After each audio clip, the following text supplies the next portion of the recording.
Bom, colegas vereadores e vereadoras, o tema da educação é um tema caro. Para mim, na medida que sou professor da rede municipal, sou um pesquisador da educação, doutor em educação, único doutor dessa legislatura, no tema em que eu trabalho, em que eu estudo. E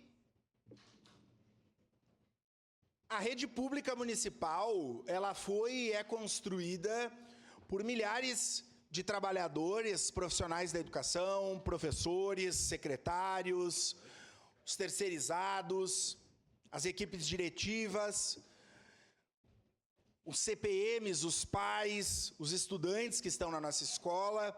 Diga-se de passagem, a nossa rede, a rede municipal de Caxias do Sul, é a maior rede pública municipal do estado do Rio Grande do Sul. Há décadas, nós, todos, construímos a rede na sua qualidade, na sua excelência, avançando com trabalho e esforço de governos que foram se alternando no poder em razão do regime democrático.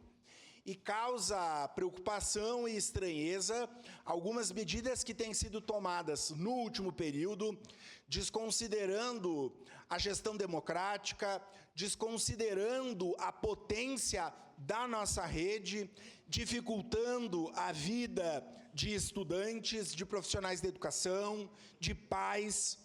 Em razão disso, que esses dados são fundamentais. Eu, alguns colegas aqui me encontraram dizendo, nossa, é o maior pedido de informação que nós já aprovamos nas últimas legislaturas. Bom, eu considero que ainda seja pequeno esse pedido, tendo em vista a grandeza da nossa rede. E muitas perguntas, vereadora Sandra Boneto, que não são respondidas, ao menos não são de forma nítida, clara, evidente, e que nós, legisladores e legisladoras, temos como princípio basilar da nossa função legislar e fiscalizar. Me preocupa, vereadora Daiane, muito se no Esther Benvenuti e se no Castelo Branco serão mantidas as turmas de 9º ano. Também me preocupa, vereador Jack, se no Basílio Katchenko e se no Renato João César nós teremos fechamento de novas turmas. Ou lá no Ítalo, vereadora Andressa Marques, ou ainda vereador Ramon Teles, lá na Escola São Vítor, na Escola Alberto Pasqualini. Ainda, vereador Juliano Valim, se lá na Escola Municipal José Protásio, vai ser mantidos cuidadores compartilhados.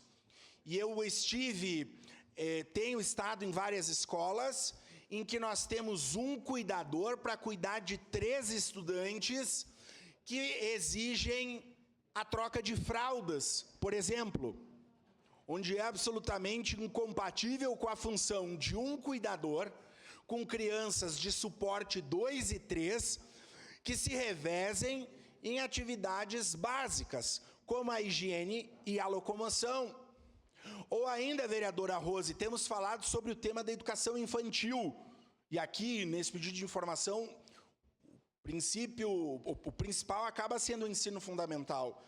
E o governo traz as PPPs e a construção de novas escolas. E eu pergunto, vereadora, qual é o planejamento da atual gestão, por exemplo, para a reforma no Frei Ambrósio, que nós sabemos que é a maior escola da rede, num prédio que foi adaptado e que não dá conta da necessidade. Ou ainda, lá naquela escola do Parque Oásis, Escola de Educação Infantil, indo para o Rosário, Carolina Subtil, obrigado, que é uma escola que desde a sua inauguração tem problemas estruturais. Vereador Edson, que foi nosso colega, já foi secretário de governo em governos distintos. O governador Roberto Silveira, por exemplo, estive lá. qual será a atitude do governo municipal, da gestão municipal, em relação à resolução dos problemas do governador Roberto Silveira, que tem quase 500 estudantes e está com o seu ginásio interditado. São muitos os questionamentos, por isso um pedido amplo, com muitas questões, que trarão à luz informações para subsidiar a nossa discussão e a nossa fiscalização. Muito obrigado, Obrigado, vereador Lucas. Eu vou fazer uma saudação especial ao senhor Anísio Roberto Osório,